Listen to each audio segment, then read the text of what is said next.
Hello friends, welcome back to V Star Education YouTube channel. And आज के इस lecture में हम बात करेंगे ग्लाइकोलाइसिस प्रोसेस के बारे में। डिटेल में देखेंगे ग्लाइकोलाइसिस प्रोसेस आपका क्या होता है। देखो भाई साहब, पढ़ाने को मैं आपको केवल 2 मिनट में पढ़ा सकता हूँ। इसके 10 स्टेप बताऊंगा, एंजाइम्स बताऊंगा, निमोनिक्स बताऊंगा उनके, एंड किस्सा खत्म। लेकिन ऐसा नहीं करना है। आपको किसी भी टॉपिक को जब तक पढ़ना होता है जब तक आपके सारे के सारे क्वेश्चन सॉल्व ना हो जाए, यानी कि एग्जामिनर कहाँ से क्वेश्चन पूछ रहा है आपको उस चीज का ध्यान रखना पड़ता है, ठीक है ना। और मैंने काफी सारे यूट्यूब पे वीडियोस देखी हैं, वे आपकी इनफ नहीं है क्वेश्चन के लिए, ठीक है। क्योंकि आपके एग्जामिनर ग्लाइकोलाइसिस से थोड़ा हटके इसके एप्लीकेशन बेस्ड क्वेश्चन पूछता है, ना कि आपसे डायरेक्ट स्टेप बेस्ड क्वेश्चन पूछता है, ठीक है। तो चलिए आइए, इस लेक्चर में हम देखेंगे कि आपका एग्जामिनर कहाँ से क्वेश्चन उठाता है एंड किस प्रकार से क्वेश्चन उठाता है। तो लेक्चर आपका थोड़ा लंबा जाएगा, डिटेल में जाएगा, लेकिन गाइज आपको जो है एक एक बात का पता चल जाएगा एंड ये भी पता चलेगा कि एग्जामिनर आपसे किस क्वेश्चन को उठाने वाला है। तो लेक्चर लंबा जाएगा, बट कोई नहीं, हम स्टार्ट करते हैं आपका ग्लाइकोलाइसिस प्रोसेस से। सबसे पहले हम ग्लाइकोलाइसिस प्रोसेस देखेंगे, बट गाइज उससे पहले मैं आपको थोड़ा सा बता देता हूं कि मैं YouTube पर free CSIR net life science की कोचिंग करा रहा हूं, जिसमें आपको ऑल 30 यूनिट कवर करा रहा हूं। जो भी मैं पढ़ाता हूं उस सब की जितनी भी आपकी PDF होती है वो आपको हमारे टेलीग्राम चैनल पे मिलेगी। टेलीग्राम चैनल का नाम है वी स्टार एजुकेशन। या तो इसको आप डायरेक्ट सर्च कर लो टेलीग्राम पे, या फिर मैं आपको डिस्क्रिप्शन में इसका लिंक दे दूंगा। इसी प्रकार से अगर आपका कोई भी क्वेरी होती है, कोई भी क्वेश्चन होता है, तो वो आप मुझसे व्हाट्सएप पे पूछ सकते हो, ठीक है ना। हमारा व्हाट्सएप ग्रुप है जहां पर आप अपने डाउट्स पूछ सकते हो, ठीक है। तो एक बात और मैं आपको यहाँ पर कंफर्म कर दूं गाइज, आपके टेलीग्राम पे यहाँ पर अराउंड 1305 मेंबर जुड़े हुए हैं, जबकि जो व्हाट्सएप ग्रुप है यहाँ पर आपके 520 मेंबर ऑलरेडी जुड़े हुए हैं, जो कि डेली क्वेश्चन पुट मतलब क्वेश्चन भेजते हैं उनको, उनका जो है आंसर पाते हैं। आप भी इसी प्रकार से अपना आंसर ले सकते हो। तो चलिए आइए स्टार्ट करते हैं अपना आज का जो है टॉपिक, जो कि हमारा ग्लाइकोलाइसिस। तो सबसे पहले ग्लाइकोलाइसिस की थोड़ी सी बेसिक स्टेटमेंट देख लेते हैं, उसके बाद हम इसके पाथवे पे चलेंगे, ठीक है। तो देखो, सबसे पहले आपको मतलब पता होना चाहिए ग्लाइकोलाइसिस का मतलब क्या होता है। यहाँ पर मैं आपको एक बात और बता दूं, अगर आपने पीछे लेक्चर देखे होंगे तो वहां पर मैंने बात की थी कि अगर आपका सेलुलर रेस्पिरेशन हो रहा है तो वहां पर आपका जो सबस्ट्रेट है वो ग्लूकोज भी हो सकता है, फ्रक्टोज भी हो सकता है, वो आपका प्रोटीन भी हो सकता है, वो आपका फैट भी हो सकता है। आई बात समझ में? बहुत अच्छी बात है। इस ग्लाइकोलाइसिस के लिए हम यहाँ पर ग्लूकोज लेकर के चल रहे हैं, ये बात ध्यान में रखना, ठीक है ना। यानी कि हम ग्लूकोज को लेकर के चल रहे हैं, फ्रक्टोज को लेकर के नहीं चल रहा है। अगर फ्रक्टोज होगा उसका मतलब कुछ और होने वाला है, ठीक है ना। तो यहाँ पर मोस्टली आपसे ग्लूकोज के लिए ही पूछा जाता है, इतनी बात याद रखना। तो चलिए आइए स्टार्ट करते हैं ग्लाइकोलाइसिस से। सबसे पहले ग्लाइकोलाइसिस क्या है? ग्रीक कीवर्ड है, ठीक है ना। आपका एक ग्रीक कीवर्ड है जिसका मतलब क्या होता है, यहाँ पर देखो, ग्लाइकिस, ग्लाइकिस का मतलब होता है स्वीट यानी कि मीठा। लाइसिस, लाइसिस मतलब ब्रेक डाउन करना यानी कि स्प्लिटिंग, स्प्लिटिंग करना, यानी कि स्वीट को तोड़ना ही आपका ग्लाइकोलाइसिस प्रोसेस कहलाता है। एंड इसको गाइज हम ईएमपी पाथवे, ठीक है ना, इसको हम ईएमपी पाथवे, एम्बिडेंट मेयर हो पार्नस, ठीक है ना, इसका नाम दूसरा क्या? P4 पार्नस, ठीक है ना। यहाँ पर आप देखते होंगे इस पाथवे को हम ईएमपी, ईएमपी पाथवे के नाम से भी जानते हैं। E for Embden, E for Embden, M for Meyerhof and P for Parnas, ठीक ना, पी फॉर पार्नस। ये तीन साइंटिस्ट थे गाइस जिन्होंने ग्लाइकोलाइसिस प्रोसेस को दिया, जिन्होंने बताया कि कौन सा एंजाइम्स इन्वॉल्व है एंड किस प्रकार से एंजाइम फंक्शन परफॉर्म करके ग्लाइकोलाइसिस प्रोसेस को करवा रहा है। तो ये तीन आपको साइंटिस्ट के नाम याद रखने हैं। इन्हीं तीन साइंटिस्ट के नाम पे भी इसको जो है ईएमपी पाथवे के नाम से जाना जाता है, यानी कि ग्लाइकोलाइसिस को हम ईएमपी पाथवे भी बोल सकते हैं। आई बात समझ में? बहुत अच्छी बात है। सेकंड स्टेटमेंट देखो कि glycolysis is a process in which one molecule of glucose, जिसका मॉलिक्यूलर मास होता है 180 डाल्टन या फिर 180 ग्राम, इसको बोल सकते हैं। किस प्रकार से 180 ग्राम आता है ग्लूकोज का मॉलिक्यूलर वेट, बायोकेमिस्ट्री में आपको बता चुका हूं। इज पार्सली ऑक्सीडाइज, यहाँ पर वेरी वेरी इंपॉर्टेंट यहाँ पर शब्द लिखा हुआ है कि ये पार्सली ऑक्सीडाइज होता है, कंप्लीटली ऑक्सीडाइज नहीं होता। पार्सली ऑक्सीडाइज, कंप्लीटली ऑक्सीडाइज क्या होता है आगे बात करेंगे, ठीक है ना। हम आगे बात करेंगे इस स्टेटमेंट की कि पार्सली ऑक्सीडाइज का मतलब क्या होता है। Into the two molecule of pyruvate in a series of enzyme catalysed reaction. मतलब यहाँ पर आप क्या देखते हो कि ग्लूकोज से आपको जब ग्लाइकोलाइसिस साइकिल चलाते हो तो ग्लूकोज से आपको क्या देखने को मिलता है, 2 मोल देखने को मिलते हैं लास्ट में पाइरुवेट के, ठीक है ना। पाइरुवेट के आपको 2 मोल देखने को मिलते हैं। ये जो ग्लाइकोलाइसिस होती है ये आपका ऑक्सीजन इंडिपेंडेंट होती है, यानी कि ग्लाइकोलाइसिस के प्रेजेंस में भी चलेगी, ग्लाइकोलाइसिस के अब्सेंट में भी चलेगी। तो यहाँ पर क्या होता है, ये जो आपका ग्लूकोज होता है इस ग्लूकोज का कंप्लीट ऑक्सीडेशन नहीं होता। यानी कि हम यहाँ पर करवा क्यों रहे हैं ग्लाइकोलाइसिस साइकिल आपका एटीपी जनरेशन के लिए, यानी कि एटीपी जनरेट के लिए करवा रहे हैं। और ये जो आपका ग्लाइकोलाइसिस है यहाँ पर हमें जो है जब ग्लाइकोलाइसिस परफॉर्म कर रहे हैं तो हमको सारे के सारे ग्लूकोज से जो है पूरी कंप्लीट एटीपी नहीं मिल पा रही है, इसलिए भी इसको पार्सली के नाम से जाना जा रहा है, ठीक है ना। यहाँ पर आपको कंप्लीट एटीपी नहीं मिल रही। और दूसरी बात क्या होता है, यहाँ पर आपका कोई भी ऑक्सीजन इन्वॉल्व नहीं होता, कोई भी आपका ऑक्सीजन इन्वॉल्व नहीं होता, इसलिए इसको पार्सली ऑक्सीडाइज कहते हैं। और आगे बात करेंगे कि इस पार्सली ऑक्सीडाइज का मतलब क्या होता है, जब मैं आपको सारा का सारा पढ़ा दूंगा तब इस स्टेटमेंट को मैं आपके लिए दोबारा से लेकर के आऊंगा। नेक्स्ट स्टेटमेंट देखो कि glycolysis occur in cytosol of cell. चाहे आपका बैक्टीरिया हो, चाहे आपका यूकैरियोट्स हो, या चाहे आपका कोई सा भी प्रोकैरियोट्स हो, सबके सबके अंदर कहां पर होने वाला है, ये साइटोसोल के अंदर होने वाला है। It is occur in both aerobic and anaerobic condition. यानी कि ये आपका यूनिवर्सल फिनोमिना है जो कि ऑक्सीजन इंडिपेंडेंट रहता है, इसको किसी भी ऑक्सीजन की रिक्वायरमेंट नहीं होती है। आई बात समझ में, बहुत अच्छी बात है। अब देखो यहाँ पर कुछ और स्टेटमेंट लिखे हुए हैं, बेस स्टेटमेंट भी समझो, उसके बाद हम आपके पाथवे पे चलेंगे। यानी कि ग्लाइकोलाइसिस को क्या बोलते हैं, आपका ईएमपी पाथवे के नाम से भी जाना जाता है। ग्लाइकोलाइसिस जो कि आपका 6 कार्बन का होता है, जो आपका ग्लाइकोलाइसिस में जो ग्लूकोज होता है, ग्लूकोज आपका 6 कार्बन का होता है। It is metabolize pathway that convert glucose into pyruvate. यानी कि ग्लूकोज से जो कि आपके 6 कार्बन का है, ग्लूकोज जो कि आपका 6 कार्बन का है, ये कन्वर्ट किया जाता है पाइरुवेट में जो कि आपका 3 कार्बन का होता है, ठीक है ना। आई बात समझ में, बहुत अच्छी बात है।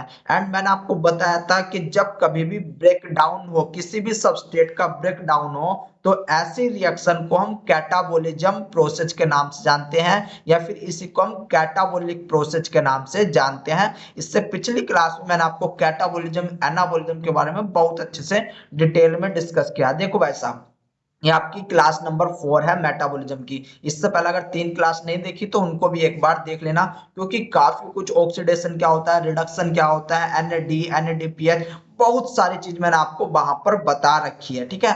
तो उनको मिस मत करना, वो बहुत ज्यादा बेसिक है आपके लिए, ठीक है ना। मैं मान करके चल रहा हूँ कि आपने वो सारी चीज देख रखी है।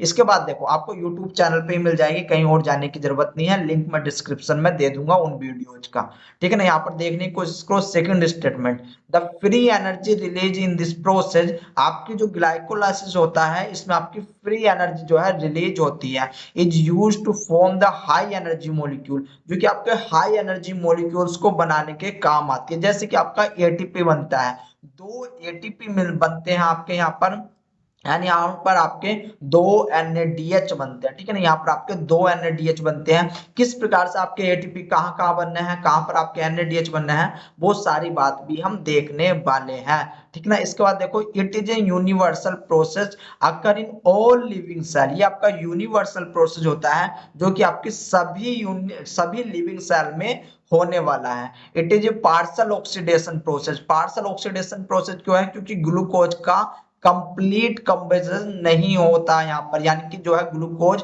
कंप्लीटली ब्रेक डाउन नहीं होता यहाँ पर, इसलिए पार्सल ऑक्सीडेशन है। Partial oxidation process in which electron are remove from glucose, ठीक है ना, किस प्रकार से इलेक्ट्रॉन रिमूव होता है ग्लूकोज से एंड कौन उसको एक्सेप्ट करता है, वो चीज हम देखेंगे। मैंने गाइज आपको बताया था कि ऑक्सीडेशन में क्या होगा कि रिमूवल ऑफ इलेक्ट्रॉन या फिर proton, removal of electron and proton आपका क्या कहलाता है, ऑक्सीडेशन कहलाता है। एंड यही फिनोमिना तो यहाँ पर चलेगा, इसलिए हम इसको क्या बोल रहे हैं, ऑक्सीडेशन बोल रहे हैं। एंड पार्शियल क्यों बोल रहे हैं, क्योंकि ग्लूकोज आपका कंप्लीटली ऑक्सीडाइज यहाँ पर नहीं हो रहा, इनकम्प्लीट ऑक्सीडाइज हो रहा है, इसलिए इसको पार्शियल ऑक्सीडेशन के नाम से जान रहे हैं। इसके बाद देखो फंडामेंटल एनर्जी जनरेटिंग पाथवे, इसका यूज हम बेसिकली क्यों करते हैं, क्योंकि भाई साहब हमको हमारे सेल को चाहिए एनर्जी, ठीक है ना, हमारे सेल को चाहिए एनर्जी, इसलिए ग्लाइकोलाइसिस पाथवे का यूज किया जाता है। आई इतनी बात समझ में, आई होप आई होगी। अब यहाँ पर देखने की कोशिश करो कि आपकी किस प्रकार से रिएक्शन परफॉर्म हो रही है।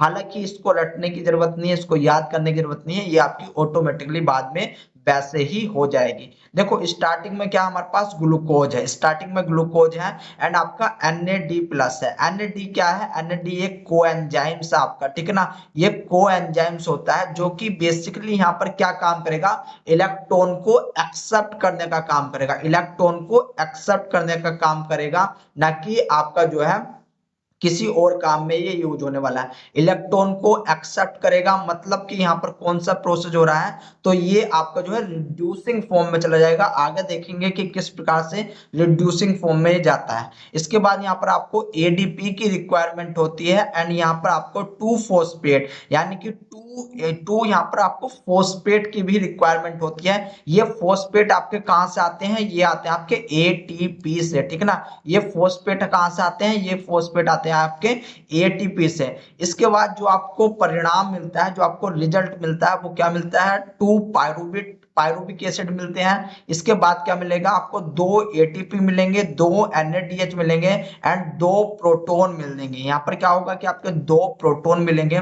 अब ये पूरे का पूरा सिस्टम किस प्रकार से मिलने वाला है, वही चीज हमको समझना है गाइस, ठीक है ना, वही चीज समझना है। आपको मैंने थ्योरेटिकल पार्ट करवा दिया है, तो चलिए आइए अब चलते हैं अपने मेन, आपके जो एंजाइम्स होते हैं उन एंजाइम्स के ऊपर के किस प्रकार से वे कैटालाइज करते हैं ग्लाइकोलाइसिस को, जो आपका ग्लूकोज होता है, ग्लूकोज को कन्वर्ट करते हैं पायरुवेट साइकिल में।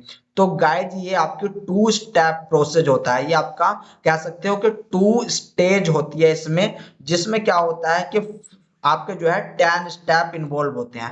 कहने का मतलब क्या है, 2 स्टेज हैं जिसमें आपके 10 स्टेप इन्वॉल्व है, 2 स्टेज जिसमें आपके 10 स्टेप जो है इन्वॉल्व होते हैं। आपके स्टेप नंबर 1 से लेकर के स्टेप नंबर 5 तक ये होती है आपकी प्रिपरेटरी फेज, इसको बोलते हैं हम प्रिपरेटरी फेज, ठीक है ना।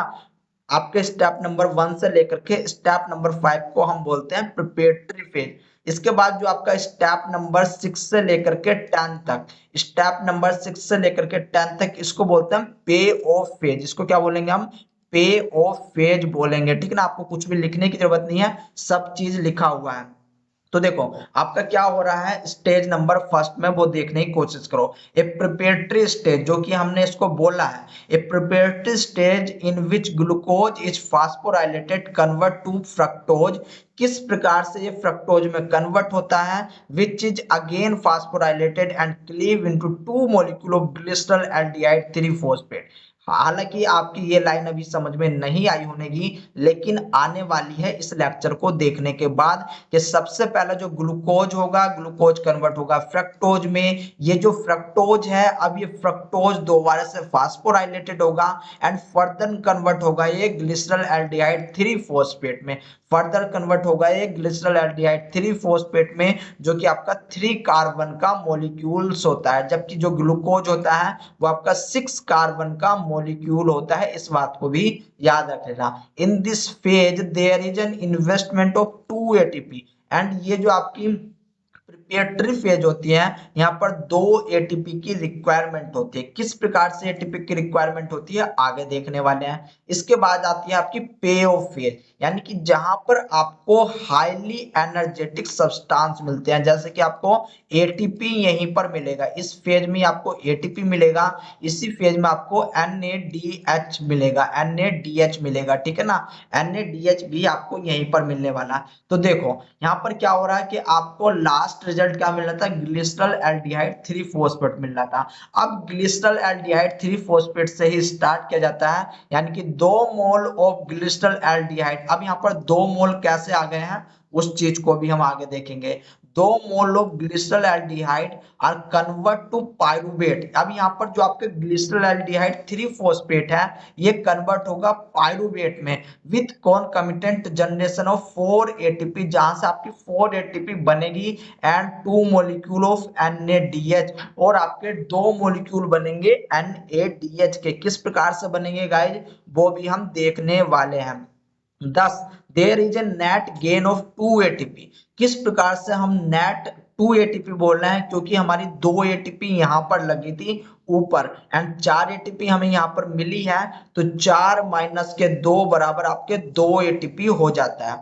10 there is a net gain of 2 ATP molecule per molecule of glucose in glycolysis. हम सब चीज देखने वाले हैं कि किस प्रकार से हमें रिजल्ट में क्या क्या चीज मिलता है। यहाँ पर एज मैं आपको केवल आपको बता रहा हूँ, ठीक है ना। इसके बाद देखो, इसके बाद एक क्वेश्चन आता है कि भाई साहब हम स्टार्टिंग में एटीपी क्यों दे रहे हैं, हम ये स्टार्टिंग में जो आपकी प्रिपरेटरी फेज है यहाँ पर हम एटीपी क्यों दे रहे हैं। इस एटीपी से क्या हो रहा है, इस एटीपी से मिल रहा है आपका फॉस्फेट, यानी कि जो ग्लूकोज है, ग्लूकोज पे फॉस्फेट ऐड हो रहा है, ग्लूकोज पे फॉस्फेट ऐड हो रहा है। एंड ये फॉस्फेट क्या करेगा, इसका काम क्या है। तो यहाँ पर देखो बहुत ही इंपॉर्टेंट है, यहाँ से गाइज आपके क्वेश्चन पूछे जा चुके हैं, 2 से 3 बार यहाँ से आपके क्वेश्चन पूछे जा चुके हैं। यानी कि इंपोर्टेंट ऑफ फास्फोराइलेटेड इंटरमीडिएट, यानी कि ये जो आपका ग्लूकोज है, ग्लूकोज को पे हम जो फॉस्फेट चढ़ा देते हैं तो इसको बोलते हैं फास्फोराइलेटेड कंडीशन। इसको क्या बोलेंगे, फास्फोराइलेटेड कंडीशन बोलेंगे।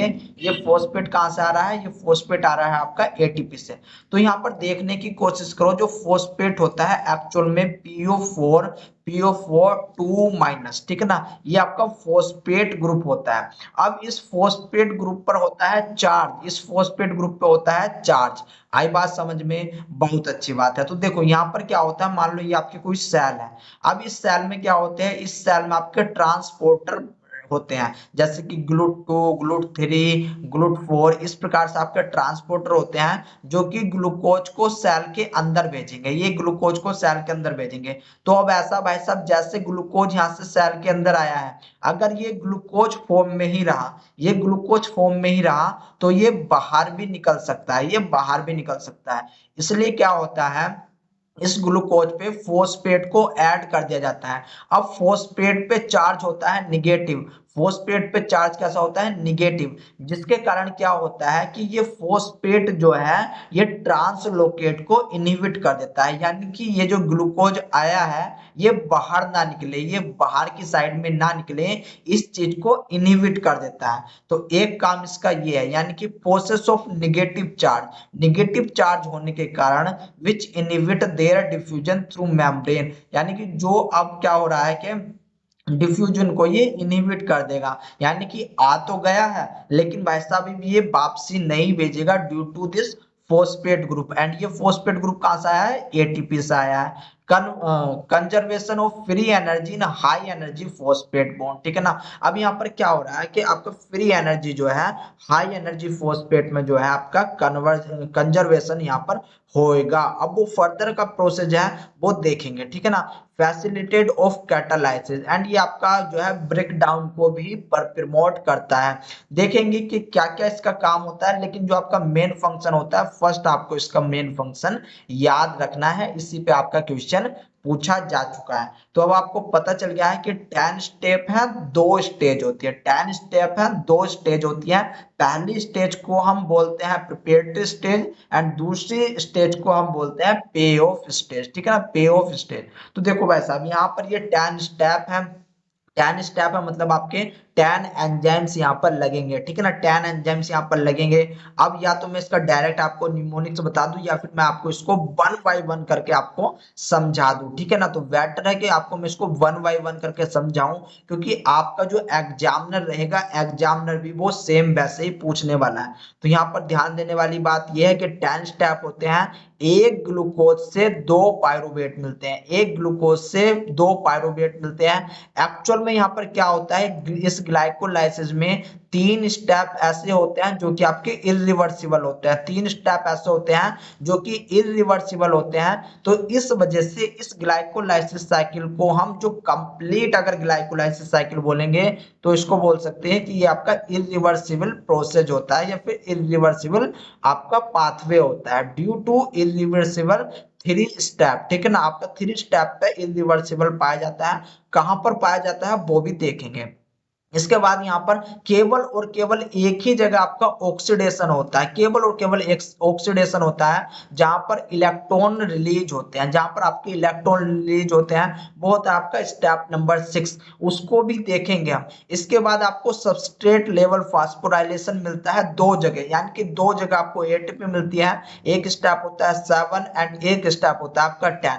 इसको भी हम डिटेल में पढ़ने वाले हैं, तो इसको हम पूरा डिटेल में पढ़ेंगे। इसके बाद में आपको इसका निमोनिक्स दे दूंगा गाइस, जिसको आपको याद रखना है। देखो इसको मैं थोड़ा सा आपके लिए बता देता हूं। सबसे पहले ग्लूकोज बनेगा, ग्लूकोज से आपका एक काइनेज नाम का एंजाइम्स आएगा जो कि इस पर फास्फोराइलेटेड करवाएगा, जहां से ये आपका ग्लूकोज 6 फास्फेट बनेगा। इसके बाद यहाँ पर एक आइसो एंजाइम्स आएगा जो कि आपको इसका क्या काम करेगा, फ्रक्टोज 6 फास्फेट में चेंज करवा देगा, यानी कि ग्लूकोज 6 फास्फेट से आपका ग्लूकोज फ्रक्टोज 6 फास्फेट में कन्वर्ट करा देगा। अब यहाँ पर क्या होगा, फिर एक काइनेज आएगा, काइनेज आने के बाद यहाँ पर फास्फोराइलेटेड करेगा एंड यहाँ पर इसको बना देगा फ्रक्टोज 1,6 बिस फास्फेट। डिटेल में पढ़ेंगे, अभी केवल मैं आपको जस्ट बता रहा हूँ। इसके बाद आपका एल्डोलेज आएगा। एल्डोलेज क्या होता है, ये एल्डोलेज एक क्लीवेज एंजाइम्स होता है, एक क्लीवेज एंजाइम्स होता है जो कि फ्रक्टोज 1,6 बिस फॉस्फेट को दो भागों में कन्वर्ट कर देगा।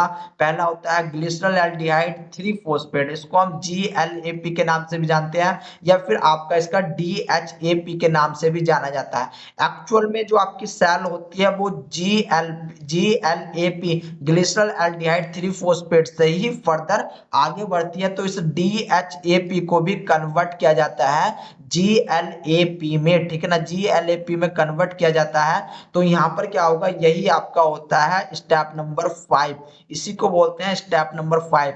इसके बाद क्या होता है, यहाँ तक गाइज आपकी कौन सी होती है, यहाँ तक होती है आपकी प्रिपरेटरी फेज। इसके बाद ये नीचे आ जाती है आपकी पे ऑफ फेज, इसके बाद नीचे आ जाती है पे ऑफ फेज। तो यहाँ पर आपका ग्लैप से बनता है 1,3 बिस फॉस्फेट ग्लिसरेट, ये स्टेप नंबर 6 होता है। And very very important guys, यहीं से आपका जो है दवा के क्वेश्चन पूछता है एग्जामिनर। इसके बाद आता है 1,3 बिस फॉस्फोग्लिसरेट, यह आपका स्टेप नंबर 7 होता है। यहाँ पर भी आपका एग्जामिनर दवा करके क्वेश्चन पूछता है, किस प्रकार से क्वेश्चन पूछता है बताऊंगा मैं आपको। इसके बाद 3 फास्फोग्लिसरेट में कन्वर्ट हो जाता है, देन आपके 2 फास्फोग्लिसरेट। एल्डोरेज किस प्रकार से होते हैं, तो चलिए आइए इसको वन बाय वन समझते हैं, ठीक है ना। वन बाय वन समझते हैं, अपनी क्वालिटी थोड़ी इंक्रीज कर लेना, बढ़ा लेना, जिससे हम जो है समझने वाले हैं। अब यहाँ पर क्या हो रहा है वो चीज समझने की कोशिश करो। मान लो ये आपकी कोई सेल है, ठीक है ना, ये आपकी कोई सेल है, सेल के बीचों बीच बना दिया मैंने न्यूक्लियस। अब यहाँ पर क्या होते हैं, इस सेल की जो प्लाज्मा मेम्ब्रेन होती है वहां पर लगे हुए होते हैं आपके ट्रांसपोर्टर, ठीक है ना, ट्रांसपोर्टर कह लो या फिर इनको चैनल बोल लो। इन चैनल के थ्रू ग्लूकोज अंदर आएगा, इन चैनल के थ्रू ग्लूकोज अंदर आएगा। ये ग्लूकोज अंदर किसके कारण आ रहा है, तो एक इंसुलिन पाथवे होता है, उस इंसुलिन पाथवे के चलने से आपका जो है ग्लूकोज अंदर आ रहा है। सेल सिग्नलिंग में इंसुलिन मैंने आपको कंप्लीट पढ़ा रखा है, अगर नहीं पढ़ा तो देख लो। अब यहाँ क्या हो रहा है कि जैसे ही ग्लूकोज अंदर आएगा, जैसे ही ग्लूकोज आपका साइटोसोल में आ जाएगा, आपकी ग्लाइकोलाइसिस प्रोसेस जो है वो स्टार्ट होने वाली है। एंड जो फर्स्ट 5 स्टेप रहेंगे उनको बोलेंगे प्रिपरेटरी फेज, ठीक है ना, उनको बोलेंगे प्रिपरेटरी फेज, जहां पर आपको क्या मिलेगा, याद रख लेना, जहां पर आपका वन ग्लूकोज जो है, जो आपका वन ग्लूकोज है ये कन्वर्ट होगा आपके 2 mole of glycerol aldehyde 3 phosphate, glycerol aldehyde 3 phosphate, ये यहाँ पर रिजल्ट होने वाला है, ये रिजल्ट होने वाला है। यहाँ पर हमें रिक्वायरमेंट होती है 2 ATP की, 2 ATP की आपकी रिक्वायरमेंट होती है। किस प्रकार से भाई ATP कहाँ से मिलती है, कहाँ से आपका जो है क्या क्या सिस्टम चलता है, चलिए आइए उसको जानने की कोशिश करते हैं। तो देखो भाई साहब, आपके साइटोसोल के अंदर ग्लूकोज आ चुका है। अब यहाँ पर जैसे ही ग्लूकोज आ गया, फर्स्ट काम क्या होगा कि भाई साहब इस पे जो है फोस्फेट को ऐड करना पड़ेगा, जिससे कि ये ग्लूकोज आपका बाहर ना चला जाए, ठीक है ना, ग्लूकोज आपका बाहर डिफ्यूज ना हो जाए। तो तुरंत यहाँ पर एक एटीपी की रिक्वायरमेंट पड़ेगी। यहाँ पर एटीपी आपका जो है, एटीपी किसके थ्रू आएगा, तो एक काइनेज नाम का एंजाइम्स होगा, ठीक है ना। आपका कौन सा एंजाइम्स होगा, काइनेज नाम का एंजाइम्स रहेगा। ग्लूकोज 6 कार्बन का होता है, 6 मतलब हेक्सोज। तो यहाँ पर आपके एंजाइम्स का नाम हो गया हेक्सोकाइनेज, हेक्सोकाइनेज, जो कि यहाँ पर एटीपी प्रोवाइड कराएगा। काइनेज का काम मैंने आपको गाइज बताया था कि ये किसी दूसरी जगह से आपका जो है एटीपी को लेकर के आएगा, यानी कि फोस्फेट को लेकर के आएगा, एंड इस ग्लूकोज पे जो है आपका अटैच करवा देगा, इस ग्लूकोज पे अटैच करवा देगा। अब ये जो आपका फोस्फेट यानी कि एटीपी तब तो आपका जो है एडीपी में टूटेगा, यहाँ पर आपका एक पी निकलेगा यानी कि फोस्फेट निकलेगा। ये जो फोस्फेट है, ये फोस्फेट ग्लूकोज के 6B पोजीशन पे, यानी कि यहाँ पर देखने की कोशिश करो, ये इसकी, ये फर्स्ट, ये सेकंड, ये आपका थर्ड, ये आपका फोर्थ, एंड ये आपका फिफ्थ, एंड ये आपका सिक्स। तो यहाँ पर देखो 6 पोजीशन पे आपका जो है फोस्फेट लग चुका है। यहाँ पर आपका 6 पोजीशन पे ग्लूकोज पे फोस्फेट लग गया, इसी कारण इसको क्या बोला, ग्लूकोज 6 फोस्फेट बोला गया। क्या बोला, ग्लूकोज 6 फोस्फेट बोला गया। अब फर्दर क्या होगा कि फर्दर भाई साहब यहाँ पर एक और बात यहाँ पर आपको जानने वाली है कि अगर ग्लूकोज से ग्लूकोज 6 फोस्फेट बन गया तो ये आपका इरिवर्सिबल प्रोसेस है, ये आपका इरिवर्सिबल प्रोसेस है। ग्लूकोज बाद में जो आपका ग्लूकोज 6 फोस्फेट है, ये आपका ग्लूकोज में चेंज नहीं हो सकता, ये आपका ग्लूकोज में चेंज नहीं हो सकता, यानी कि यहाँ पर आकर के ये आपका लॉक्ड हो जाएगा। इसको हम रेगुलेटरी प्रोसेस के नाम से भी जानते हैं। अगर आपको इरिवर्सिबल प्रोसेस मिल रहा है, उसको हम रेगुलेटरी प्रोसेस के नाम से जानते हैं। और यहाँ पर जो आपके रेगुलेटरी प्रोसेस होते हैं, उन सब में एंजाइम्स का जो टाइप होता है वो आपका एलोस्टेरिक टाइप का होता है। वो कैसा होता है, एलोस्टेरिक टाइप का होता है, यानी कि हेक्सो एंजाइम्स किस प्रकार से वर्क करता है, आपका एलोस्टेरिक टाइप से जो है फंक्शन जो है परफॉर्म करेगा। आई इतनी बात समझ में, बहुत अच्छी बात है, ठीक है ना, इतनी बात ही आपको जाननी थी। अब देखो यहाँ पर आपका ऐसा नहीं केवल हेक्सोकाइनेज ही वर्क करता है, आपके हेक्सोकाइनेज के अलावा एक दूसरा और एंजाइम्स पाया जाता है, जिसको बोलते हैं ग्लूकोकाइनेज, ठीक है ना, जिसको बोलेंगे हम ग्लूकोकाइनेज। बट इस ग्लूकोज एंड हेक्सोकाइनेज में एक बहुत बड़ा डिफरेंस होता है। बहुत बड़ा डिफरेंस क्या होता है कि ये जो हेक्सोकाइनेज है, ये वर्क करेगा आपका फ्रक्टोज पे भी, ये वर्क करेगा मैनोज पे भी, ये वर्क करेगा ग्लूकोज पे भी, यानी कि सब जगह वर्क करेगा। दूसरी बात, सारी की सारी सेल में वर्क करेगा, ठीक है ना, यानी कि सभी के सभी सेल में वर्क करेगा। लेकिन जो आपका ग्लूकोकाइनेज होता है, ये केवल और केवल आपकी एक तो लीवर सेल, ठीक है ना, एक तो आपकी लीवर सेल, एंड जो आपकी बीटा पैनक्रियाटिक सेल होती है, बीटा पैनक्रियाटिक सेल होती है, केवल और केवल वहीं पर फंक्शन परफॉर्म करेगा। एंड केवल और केवल ग्लूकोज पे ही आपका जो है फंक्शन परफॉर्म करने वाला है, यानी कि ग्लूकोज पे ही आपका फोस्फेट को ऐड कराएगा, ग्लूकोज पे ही फोस्फेट को ऐड करवाने वाला है। आई बात समझ में। अब एक बहुत बड़ा डिफरेंस होता है जो कि आपसे पूछा जाता है हेक्सोकाइनेज एंड ग्लूकोकाइनेज से रिलेटेड। भाई साहब यहाँ पर याद रखना है, जब हेक्सोकाइनेज एंड ग्लूकोकाइनेज में हम Km एंड Bmax की बात करेंगे, Km Bmax क्या होता है बायोकेमिस्ट्री में बता चुका हूँ। Km एंड Bmax की बात करेंगे तो जो आपका ग्लूकोकाइनेज होता है, यहाँ पर आपका Km एंड Bmax दोनों ही ज्यादा होते हैं। Km and Bmax compare to hexokinase दोनों ही आपको ज्यादा देखने को मिलते हैं, ठीक है ना। आई बात समझ में। तो ये था गाइज आपका फर्स्ट स्टेप, ये था फर्स्ट स्टेप जहां पर आपने देखा कि किस प्रकार से हेक्सोकाइनेज वर्क कर रहा था एंड किस प्रकार से हेक्सोकाइनेज ग्लूकोकाइनेज से डिफरेंशिएट होता है, डिफर होता है। आगे बात समझ में, बहुत अच्छी बात है। अब देखो सेकंड स्टेप। सेकंड स्टेप क्या होता है, ये आपका रिवर्सिबल स्टेप होता है। यहाँ पर आपको देखने को भी मिल रहा होगा। एक्चुअल में यहाँ पर फंक्शन परफॉर्म करता है एक आइसो एंजाइम्स। आइसोजाइम्स भी बोल दो इसको। आइसो एंजाइम्स क्या होता है, आइसो एंजाइम्स जैसे कि इसका नाम बता रहा है, आइसो मतलब सेम। यहाँ पर कुछ नहीं होने वाला, यहाँ पर केवल आपकी फॉर्म बदलेगी। ग्लूकोज से फ्रक्टोज में चेंज होगा, यहाँ पर ग्लूकोज से फ्रक्टोज में चेंज होने वाला है बस, ठीक है ना। एंड यहाँ पर ये जो आपका आइसो एंजाइम्स है, इसका नाम दे दिया हमने फास्फोहेक्सोज आइसोमरेज। देखो यहाँ पर आइसोमरेज आ गया, ठीक है ना। यानी कि आइसो एंजाइम्स की बात हो रही है। डायरेक्ट आपका ग्लूकोज 6 फोस्फेट था, तो यहां से आपका फोस्फेट को उठाया, फास्फोहेक्सोज आइसोमरेज नाम दे दिया, फास्फोहेक्सोज आइसोमरेज। कुछ रटने वाली बात ही नहीं है। इस फोस्फेट को उठाया, 6 लिया यहां से, फास्फोहेक्सोज आइसोमरेज, जिससे ये कन्वर्ट हो गया आपका फ्रक्टोज 6 फास्फेट में। यहाँ पर देखो आप स्ट्रक्चर देखो, ये चीज सारी की सारी लिखी हुई है, जो चीज मैंने आपकी मिटा दी है, ठीक है ना। फिर भी अगर आप कॉपी किताब बना रहे हो तो उसमें लिख लेना, कोई दिक्कत वाली बात नहीं है। यहाँ पर देखो क्या हुआ, ये आपका ग्लूकोज था, ठीक है ना, ये आपका ग्लूकोज था, ग्लूकोज 6 फोस्फेट, ग्लूकोज 6 फोस्फेट। अब इसको कन्वर्ट कर दिया गया है फ्रक्टोज 6 फोस्फेट। यहाँ पर आप एक जो है किस प्रकार की हेक्सागोनल चैन देख रहा हूं, लेकिन यहाँ पर आपको क्या देखने को मिलेगा, यहाँ पर आप जो है 5 रिंग की चैन देखने को आपको मिल रही होगी, ठीक है ना। ये चीज फ्यूरोन क्या होते हैं, पायरोनोज क्या होते हैं, कार्बोहाइड्रेट्स में मैं आपको बता चुका हूं। जब आपका ग्लूकोज फ्रक्टोज में चेंज होता है, क्या क्या चेंज होता है वहां पर, ये चीज भी गाइज मैं आपको बता चुका हूं, ठीक है ना। आई बात समझ में, बहुत ही अच्छी बात है, ठीक है ना। अब यहाँ पर क्या हुआ, ये आपका नॉर्मल आपका रिवर्सिबल होता है, तो इसमें ज्यादा वरी करने वाली बात नहीं है। इसके बाद थर्ड स्टेप आता है। थर्ड स्टेप में क्या होता है, ये बहुत ज्यादा इंपॉर्टेंट होता है। एंड यहाँ पर भी दोस्तों आपका जो है एटीपी से एडीपी में चेंज होता है, मतलब काइनेज एंजाइम्स दोबारा से काम करेगा, ठीक है ना। काइनेज एंजाइम्स दोबारा से यहाँ पर काम करने वाला है।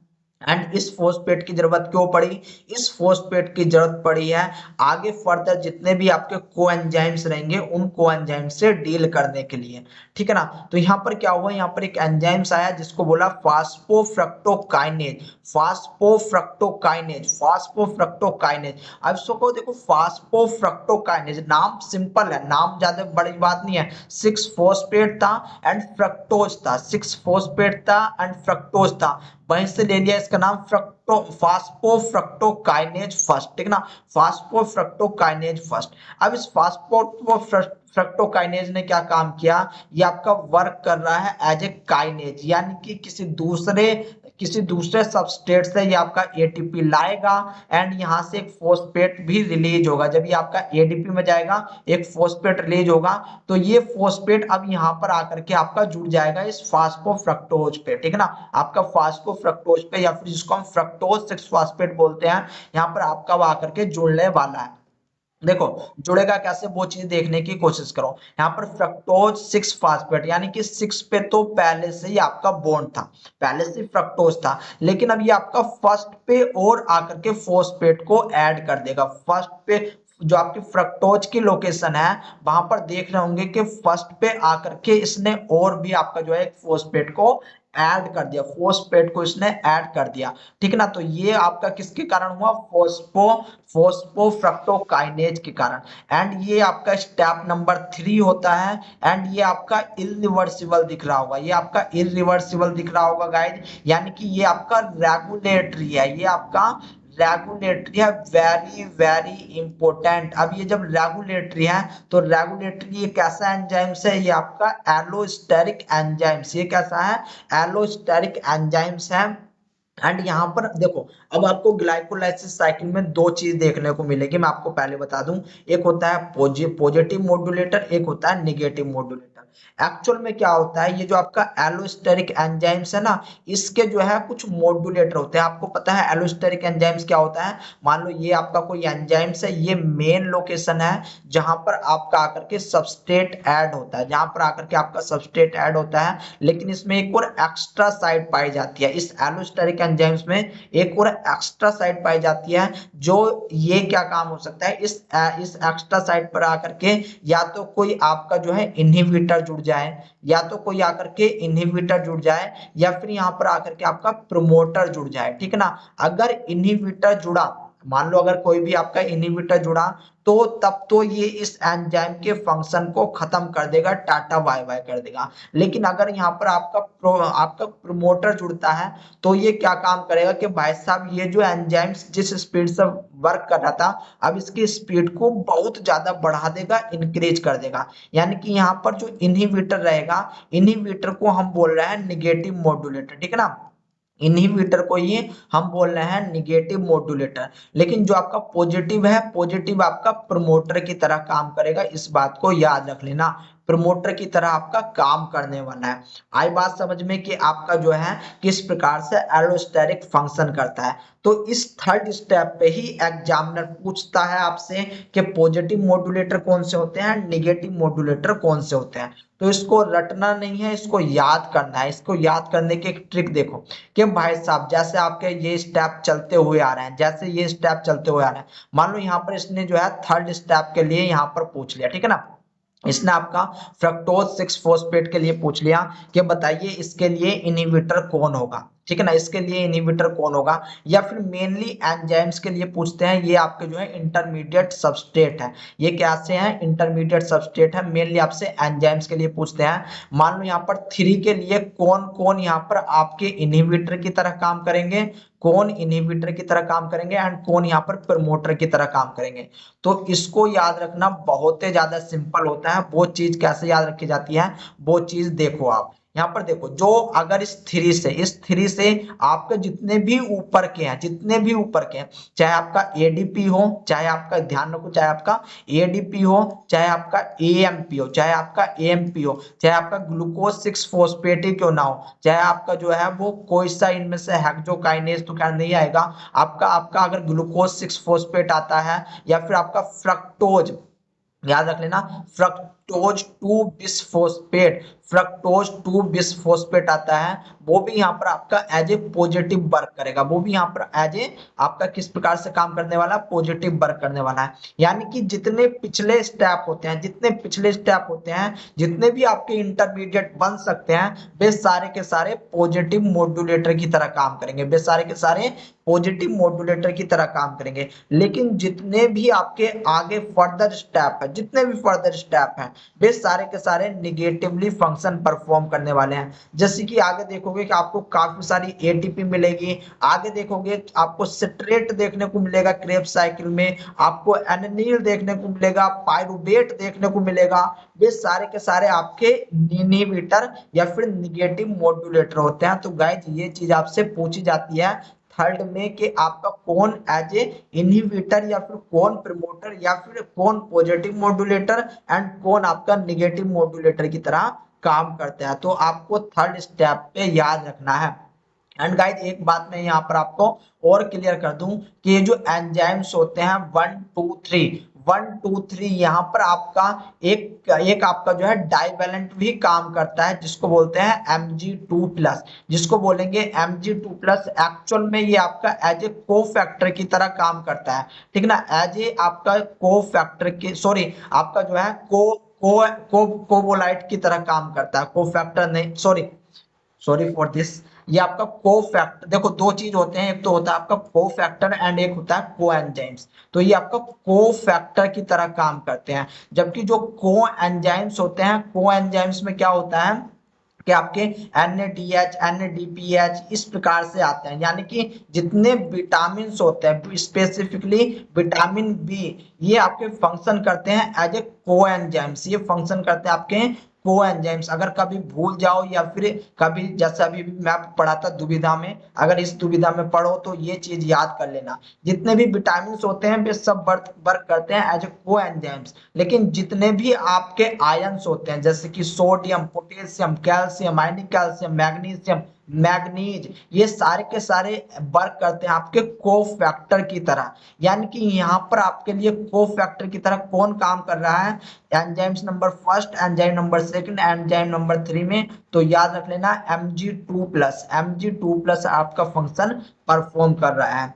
यहाँ तक आपने देखा कि किस प्रकार से आपका फ्रक्टोज 6 फॉस्फेट जो है फ्रक्टोज 1 6 विस फॉस्फेट में आपका जो है कन्वर्ट हो गया, ठीक है ना, ये आपका नॉर्मली कन्वर्ट हो गया है। अब यहाँ पर क्या होगा, यहाँ पर देखने की बात यह है कि आपका एक और एंजाइम्स आएगा जिसको बोलते हैं एल्डोलेज एंजाइम्स। एंड ये जो आपका एल्डोलेज एंजाइम्स होता है वेरी वेरी इंपोर्टेंट, इसकी जो प्रॉपर्टी होती है एज ए क्लीवेज की होती है, यानी कि इसको तोड़ने की प्रॉपर्टी होती है। अब यहाँ पर ये टूटेगा, जो आपका फ्रक्टोज 1,6 बिसफॉस्फेट है, फ्रक्टोज आपका अभी तक 6 कार्बन का था, लेकिन अब ये टूटने वाला है। यहाँ पर देखने की कोशिश करो कि यहाँ पर देखो डिफरेंट डिफरेंट कलर भी आपको शो कर रखे हैं, यानी कि ये जो आपका जो है दो भागों में बंटने वाला है, जो कि एक एंजाइम की सहायता से होगा जिसको बोलते हैं एल्डोलेज, ठीक है ना, जिसको क्या बोलते हैं एल्डोलेज।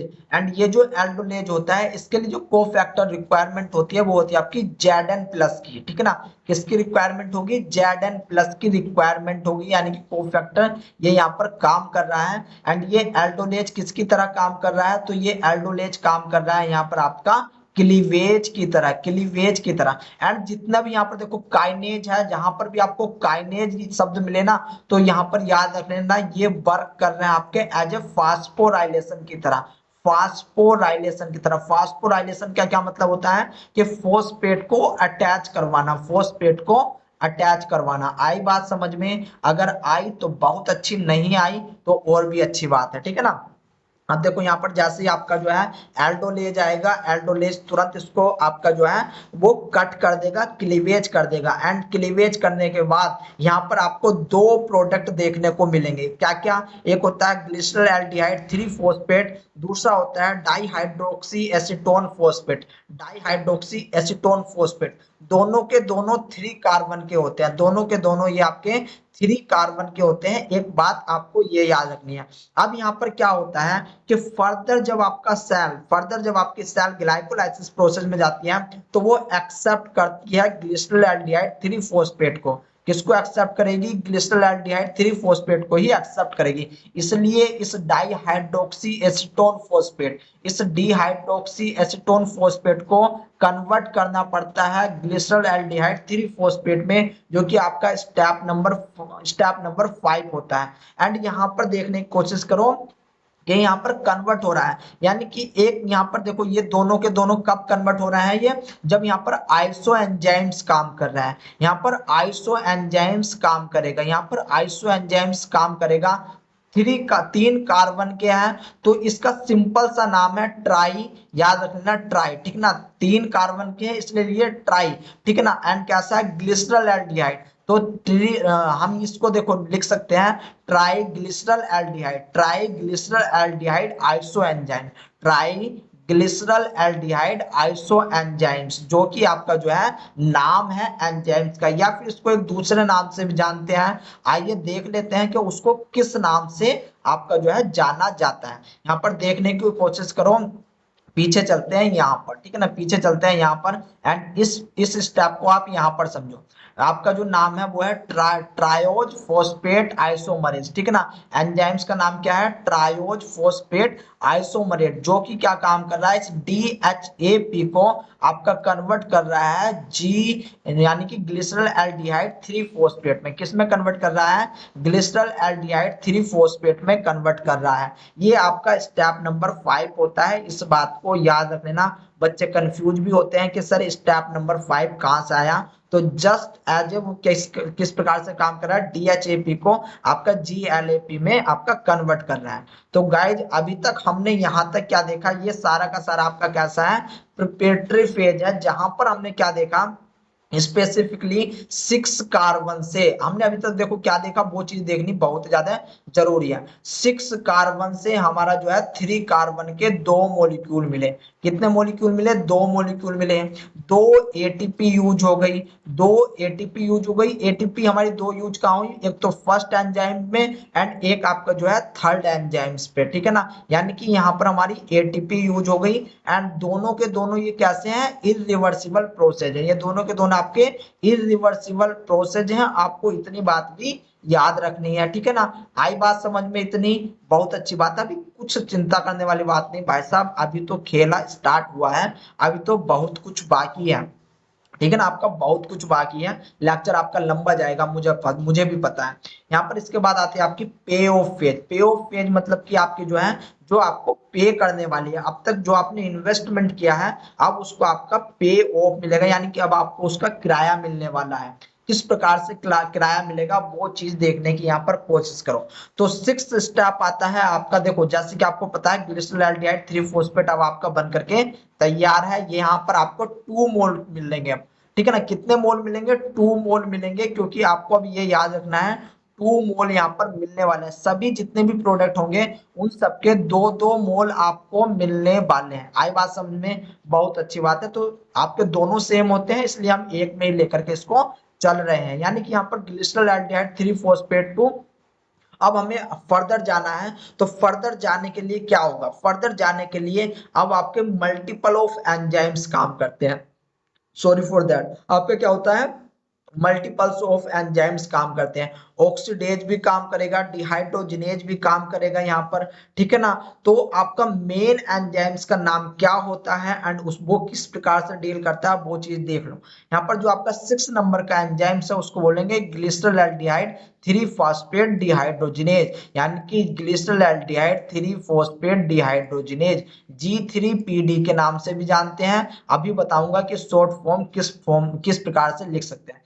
एक्चुअल में यहाँ पर क्या हो रहा है? यहाँ पर आपके दो चीज हो रही है, यहाँ पर आपकी दो चीज हो रही है एंड वे बहुत ज्यादा इंपॉर्टेंट है, जो कि आपको याद रखनी है। देखो भाई साहब, पहली चीज तो यहाँ पर ये हो रही है कि आपका जो ये ग्लिसरॉल एल्डिहाइड है, जो आपका एल्डिहाइड ग्रुप है ना, ये एल्डिहाइड ग्रुप है, ये इलेक्ट्रॉन को रिलीज कर रहा है। यानी कि जो आपका एल्डिहाइड ग्रुप है, CHO ग्रुप होता है, इस एल्डिहाइड को हम CHO ग्रुप भी बोल देते हैं। ये CHO क्या काम कर रहा है? ये इलेक्ट्रॉन को रिलीज कर रहा है, इलेक्ट्रॉन को दे रहा है, इलेक्ट्रॉन को जो है रिमूव कर रहा है। तो ये प्रोसेस जब आपका इलेक्ट्रॉन रिमूव हो, एंड इलेक्ट्रॉन रिमूव होने को ही तो हम ऑक्सीडेशन बोल देते हैं ना, इलेक्ट्रॉन रिमूव होने को ही हम ऑक्सीडेशन बोल देते हैं। एंड ये आपका इलेक्ट्रॉन लूज करके ये कन्वर्ट हो रहा है आपका एसीटेट में। ठीक है ना, ये कन्वर्ट हो रहा है आपका एसीटेट में, यानी कि ग्लिसरॉल एल्डिहाइड 3 फॉस्फेट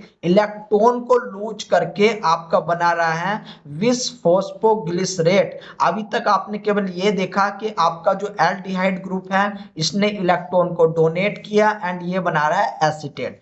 आपका फंक्शन नंबर फर्स्ट परफॉर्म यहाँ पर हो गया। इलेक्ट्रॉन को ही देना आपका कहलाता है ऑक्सीडेशन, इलेक्ट्रॉन को देना ही आपका कहलाता है ऑक्सीडेशन। यानी कि 6 नंबर पे आपका ऑक्सीडेशन हो रहा है। इतनी बात पता चली, बहुत अच्छी बात है। अब देखो यहाँ पर जो इलेक्ट्रॉन ये रिलीज हुआ, ये जो इलेक्ट्रॉन रिलीज हुआ, इस इलेक्ट्रॉन को एक्सेप्ट करने के लिए भी तो कोई होना चाहिए ना। ऑक्सीडेशन तो हो गया, वो तो फिनिश हो गया, लेकिन अब आपका इस इलेक्ट्रॉन को यहाँ पर एक्सेप्ट करने के लिए भी कोई होना चाहिए। तो यहाँ पर आपका योद्धा आता है NAD+। NAD+ आएगा और वो कहेगा कि भाई साहब ऐसा है कि इलेक्ट्रॉन को मैं लूंगा, इलेक्ट्रॉन को मैं लूंगा, थारा भाई विक्रांत लेगा यो इलेक्ट्रॉन को। ठीक है ना। तो यहाँ पर ये कन्वर्ट हो जाएगा NADH में। ठीक है ना, किस में कन्वर्ट होगा? NADH में कन्वर्ट होगा। एंड एक्चुअल में ये एक रिड्यूस फॉर्म होती है। NADH क्या होती है? एक रिड्यूस फॉर्म होती है। मैंने गाइज आपको पहले ही बताया था कि अगर आप ऑक्सीडेशन देखते हो तो वहां पर आपको रिडक्शन भी देखने को मिलेगा, रिडक्शन भी देखने को मिलेगा। यहाँ पर आपका NADH इस इलेक्ट्रॉन को लेकर के रिड्यूस हो जाता है, इस इलेक्ट्रॉन को लेकर के रिड्यूस हो जाता है। तो अब ये जो NADH है, यहाँ पर इसको मत जोड़ लेना कि ये ऑक्सीडाइज फॉर्म है, ये रिडक्शन हो रहा है। हो तो रिडक्शन रहा है, ऑक्सीडेशन क्यों बोला है? ऑक्सीडेशन इसलिए बोला है क्योंकि आपका जो मेन सबस्ट्रेट है वहां से तो इलेक्ट्रॉन निकल रहे हैं ना, वहां से आपके इलेक्ट्रॉन निकल रहे हैं, इसलिए इस प्रोसेस को बोला है आपका ऑक्सीडेशन। ठीक है ना। जो कि आपका NADH यानी कि जो आपका ऑक्सीडाइज फॉर्म थी NADH की, उसने जो है इसको एक्सेप्ट कर लिया एंड आपका NADH बना दिया, जो कि आपकी एक रिड्यूस फॉर्म है, जो कि कैसी एक रिड्यूस फॉर्म है। आई बात समझ में? बहुत अच्छी बात है। केवल सिंगल यही स्टेप होता है जहां पर आपके ये फंक्शन परफॉर्म होता है, जहां पर ये फंक्शन आपका परफॉर्म होता है। अब इसके बाद क्या होता है, यहाँ पर देखो कि आपका 3 फॉस्फेट यानी कि एक ही फॉस्फेट था, जो आपका जो ग्लिसरॉल्डिहाइड था उसकी 3 लोकेशन पे एक फॉस्फेट ही लगा हुआ था, लेकिन अब आपको एक और फॉस्फेट देखने को यहाँ पर मिल रहा है। वेरी वेरी इंपोर्टेंट, इसी चीज को पूछते हैं गाइज आपसे कि ये जो एक्स्ट्रा फॉस्फेट आया है, जो लोकेशन फर्स्ट पे लगा है, जो एक्स्ट्रा आपका फॉस्फेट आया है, ये आपका जो है देखो यहाँ पर क्या है कि आपको 3 लोकेशन पे एक फॉस्फेट ग्रुप था, ठीक है ना, 3 लोकेशन पे एक फॉस्फेट ग्रुप था, लेकिन अब यहाँ पर फर्स्ट फॉस्फेट पे इसको कार्बन नंबर फर्स्ट, इसको 2, इसको 3 मान करके चलो, तो 3 पे तो आपका ऑलरेडी था ग्लिसरॉल्डिहाइड 3 फॉस्फेट में, लेकिन यहाँ पर क्या हुआ कि आपका फर्स्ट पे भी आपका एक फॉस्फेट और आ गया। ये फॉस्फेट आया तो आया कहाँ से भाई साहब, ये बताओ, यही चीज आपसे एग्जामिनर पूछता है। तो वेरी वेरी इंपोर्टेंट ये आता है आपका इनऑर्गेनिक फॉस्फेट से, HPO याद रख लेना, HPO42, HPO42 यहाँ से आपका फॉस्फेट आएगा जो कि इनऑर्गेनिक रूप में आता है, जो कि क्या होता है, इनऑर्गेनिक रूप में आता है। तो याद रख लेना ये फॉस्फेट हमेशा इनऑर्गेनिक रूप में से आता है, ATP से नहीं आता, ATP से नहीं आता। तो अब यहाँ पर देखो एक और फॉस्फेट जुड़ेगा तो ये हो जाएगा 1 3, 2 जुड़े हैं तो इसको बोलेंगे विस, एंड क्या था ये, फॉस्फोग्लिसरेट, तो यहाँ पर हम इसको डायरेक्ट फॉस्फोग्लिसरेट बोल रहे हैं, ठीक है ना, फॉस्फोग्लिसरेट इसको बोल रहे हैं। तो अब आपको पता चला कि यहाँ पर फॉस्फेट कहाँ से आया, NADH की कहानी क्या है, ऑक्सीडेशन की कहानी क्या है, ठीक है ना, इतनी बात पता चली, बहुत अच्छी बात है। तो ये 6 स्टेप जो होता है ये आपका रिवर्सिबल प्रोसेस होता है। ये कैसा होता है, रिवर्सिबल प्रोसेस होता है। यहाँ पर आपका ऑक्सीडेशन होता है जहां पर आपका एल्डिहाइड कन्वर्ट होता है एसीटेट में, यहाँ से आपका इलेक्ट्रॉन का रिमूव होता है, इलेक्ट्रॉन का रिमूव होता है, इसलिए इस प्रोसेस को बोल रहे हैं ऑक्सीडेशन।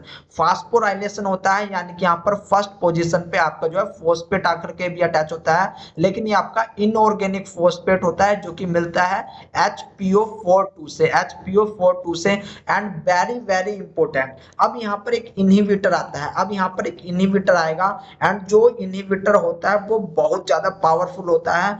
अगर अब वो इनहिबिटर आ गया तो यहाँ के बाद आपके जो है कोई भी ग्लाइकोलाइसिस फर्दर परफॉर्म नहीं होगी। उस इनहिबिटर का नाम होता है आइडोएसीटेट, आइडोएसीटेट। एक्चुअल में ये आइडोएसीटेट क्या करेगा, ये आइडोएसीटेट इनहिबिट करेगा G3PD यानी कि glyceraldehyde 3 phosphate, glyceraldehyde 3 phosphate dehydrogenase enzymes को। यहाँ पर जो है ये फंक्शन परफॉर्म करने वाला है, एंड यहाँ पर भी किस प्रकार से फंक्शन परफॉर्म करेगा, ग्लिसरॉल्डिहाइड 3 फॉस्फेट डिहाइड्रोजिनेज पे क्या होता है, एक आपका जो है एक लोकेशन प्रेजेंट होती है जहां पर एक अमाइनो एसिड होता है जिसको बोलते हैं सिस्टीन, जिसको बोलते हैं सिस्टीन। इस सिस्टीन में आपको पता है SH ग्रुप होता है, इस सिस्टीन पे SH ग्रुप होता है, एंड ये जो बाइंडिंग होती है आपकी आइडोएसीटेट की, ये इस सिस्टीन पे ही आकर के बाइंड कर देगा।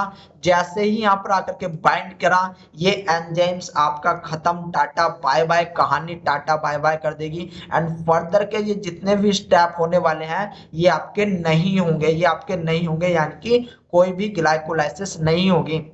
तो आइडोएसीटेट के बारे में आपसे गाइज पूछा जा चुका है, ठीक है ना, आई बात समझ में, बहुत अच्छी बात है। तो अभी तक हमने पढ़ लिए अपने 6 स्टेप। अभी तक यहाँ पर हमको कोई भी एनर्जी किसी भी प्रकार की नहीं मिल पा रही थी, अब तक हमने केवल और केवल ग्लाइकोलाइसिस में लॉस ही उठाया, अभी तक हमने केवल और केवल लॉस ही उठाया, लेकिन अब बारी है हमें कुछ प्राप्त करने की, कुछ मिलने की। देखो लॉस का मतलब है कि डायरेक्ट सबस्ट्रेट लेवल की हमें ATP नहीं मिली, जबकि हालांकि हमको NADH मिल गया जो कि रिड्यूस फॉर्म में मिल गया है। इसको फर्दर ऑक्सीडाइज किया जाता है, इसको फर्दर ऑक्सीडाइज किया जाता है जहां से ATP जनरेट की जाती है।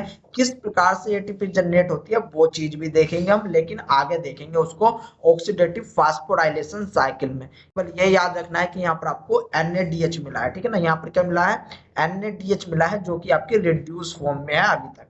अब देखो यहाँ पर आपको पता है कि आपको जो है रेडी हो चुका है 1,3 विस फोस्फोग्लिसरेट, 1,3 विस फोस्फोग्लिसरेट।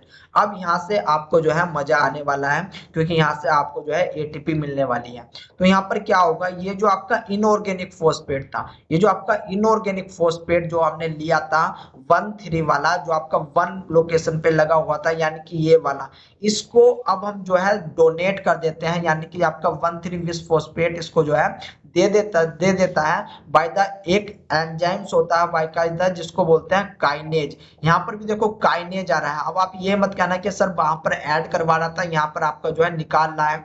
मैंने आपको बताया था काइनेज का काम होता है ट्रांसफर कराने का। जो फोस्फेट ग्रुप होता है इसको ट्रांसफर कराता है एक जगह से दूसरी जगह, जिसमें आपका एडिशन भी आएगा, जिसमें आपका रिमूवल भी आएगा। तो यहाँ पर वर्क करता है आपका काइनेज नाम का एंजाइम्स। अब ये काइनेज क्या काम करेगा कि ये आपका जो है एडीपी से एडीपी पर आपका जो है फोस्फेट को ऐड करवा देगा, फोस्फेट को ऐड करवा देगा, जहां से बनेगी आपकी एटीपी, ठीक है ना, जहां से बनेगी एटीपी। तो यहाँ पर जो आपका यहाँ पर आप देख रहे हो कि फर्स्ट लोकेशन पे फोस्फेट था, वो आपका एटीपी में जाकर के कन्वर्ट हो गया, एटीपी में जाकर के समा गया है, ठीक है ना। इसके बाद बचा क्या, बचा आपके पास 3 फोस्फोग्लिसरेट, बचा आपके पास 3 फोस्फोग्लिसरेट। अब यहाँ पर क्या होगा, यहाँ पर एक एंजाइम्स आएगा जिसको बोलते हैं फोस्फोग्लिसरेट म्यूटेज, एंड ये आपका एक प्रकार का आइसो एंजाइम्स होता है। ये क्या होता है, आइसो एंजाइम्स होता है, जो कि केवल और केवल फोस्फेट की लोकेशन को चेंज करेगा। यानी कि अगर यहाँ पर देखो 3 पे आपका प्रेजेंट था, तो ये फोस्फेट को अब 2 पर ले आएगा, यानी कि आपका जो है सेकंड पोजीशन पे लाने वाला है। यहाँ पर इसने ये कहां पर ले आया, सेकंड पोजीशन पे ले आया, ठीक है ना। अब आपका जो है केवल और केवल, तभी तो इसका नाम पड़ा फास्फोग्लिसरेट म्यूटेज। ये केवल और केवल आपका एक आइसो एंजाइम्स है, जिसने केवल फास्फेट की जो है लोकेशन चेंज की है। तो आपका अब बन गया है आपका 2 फास्फोग्लिसरेट बना। अब यहाँ पर क्या होगा, यहाँ पर बहुत अच्छी बात होने वाली है कि एक एंजाइम्स आएगा जिसको बोलते हैं इनोलेज, एक एंजाइम्स आएगा जिसको बोलते हैं इनोलेज। एंड ये इनोलेज क्या काम करता है, ये एक्चुअल में एक प्रकार का हाइड्रोलेज एंजाइम्स है। ये एक प्रकार का क्या है, हाइड्रोलेज एंजाइम्स है। एंड ये आपका जो है वाटर को रिमूव करवाएगा, वाटर को रिमूव करवाएगा किस प्रकार से, वो देखने की कोशिश करो। यहाँ पर भाई साहब ये OH यहाँ से पकड़ेगा, ठीक है ना, OH यहाँ से पकड़ेगा, एंड एक H यहाँ से पकड़ेगा, ठीक है ना, OH यहाँ से एंड एक H यहाँ से पकड़ेगा। इन दोनों को पकड़ के कहेगा कि भाई साहब बाहर निकल रहा है या फिर फेंक के मारो, ठीक है ना, ये यही काम करेगा। तो ये काम होता है इनोलेज की सहायता से। वेरी वेरी इंपोर्टेंट, आपसे पूछा भी जाता है कि वाटर को जो बाहर निकालता है तो वो किस एंजाइम्स के थ्रू निकलता है, इनोलेज एंजाइम्स के थ्रू निकलता है। यानी कि यहाँ से OH जाएगा, यहाँ से H जाएगा, ठीक है। इसके बाद क्या होगा कि अब आपका जो है जैसे आपका वाटर निकला, ये बचेगा आपका फास्फोइनोल पायरुवेट, ये बचेगा आपका फास्फोइनोल पायरुवेट। फोस्फेट आपका अभी भी लगा हुआ है, फोस्फेट आपका अभी भी लगा हुआ है, लेकिन अब ये डायरेक्ट जाकर के लगा हुआ है। आपको यहाँ पर methyl, methane, ethane, propane, butane इस प्रकार की कंडीशन नहीं बननी, तो इसको डायरेक्ट यहाँ पर ऐड कर दिया फास्फोइनोल पायरुवेट, फास्फोइनोल पायरुवेट में, ठीक है ना। यहाँ पर क्या होगा, अब यहाँ पर फर्दर एक और स्टेप रहेगा जो कि इंपॉर्टेंट है, जिसको बोलते हैं पायरुवेट काइनेज एंजाइम्स का, ठीक है ना। ये पायरुवेट काइनेज एंजाइम्स क्या होता है, ये भी आपका एक प्रकार का काइनेज एंजाइम्स है, ये भी आपका एक प्रकार का काइनेज एंजाइम्स है, जो कि फोस्फेट को ट्रांसफर कराएगा। एंड ये फोस्फेट को ट्रांसफर कैसे कराएगा, ये भी एडीपी को जो है एक आपका जो है फोस्फेट प्रोवाइड कराने वाला है, जिसके बाद वो एटीपी में चेंज हो जाएगा, एटीपी में चेंज हो जाएगा। यानी कि यहाँ पर आपका फोस्फोइनोल पायरुवेट जो है आपका फिर फर्दर पायरुवेट में टूटने वाला है, ब्रेक डाउन होने वाला है पायरुवेट में, ठीक है ना। ये आपका कहां पर ब्रेक डाउन हो गया, आराम से पायरुवेट में आपका ब्रेकडाउन हो गया। यानी कि इस पूरे के पूरे स्टेप में, इस पूरे के पूरे स्टेप में यहाँ पर देखो जो आपका पायरुवेट काइनेज होता है ये आपका इरेगुलर है। इरेगुलर का मतलब है कि ये आपका जो है रेगुलेटरी एंजाइम्स है, रेगुलेटरी एंजाइम्स है किस प्रकार का, ये भी आपका एलोस्टेरिक टाइप का है, एलोस्टेरिक टाइप का है। यानी कि इसके भी आपके निगेटिव पॉजिटिव होने वाले हैं। तो देखो जितने ऊपर के हैं, जितने ऊपर के सबस्ट्रेट है, वे सारे के सारे इसके लिए पॉजिटिव वर्क करेंगे, वे सारे के सारे पॉजिटिव वर्क करेंगे।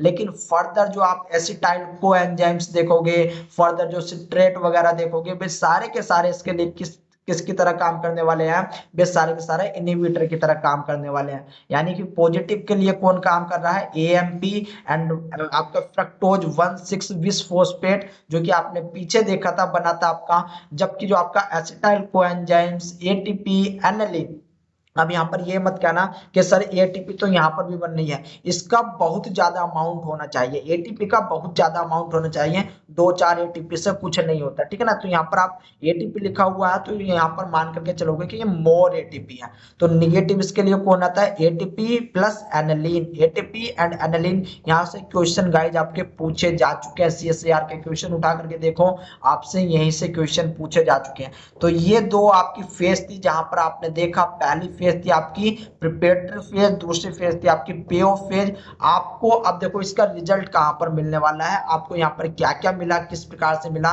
वो चीज समझना बहुत ही ज्यादा जरूरी हो जाता है। इस चीज को मैं अभी बताने वाला हूं गाइज।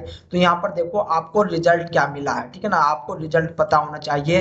एंड इस रिजल्ट में से आपका जो है पूछा जाता है, ठीक है ना, इस रिजल्ट में से आपका पूछा जाता है। तो यहाँ पर क्या मिला रिजल्ट में, आपको एक ग्लूकोज था जिससे आपको 2 पायरुवेट मिले।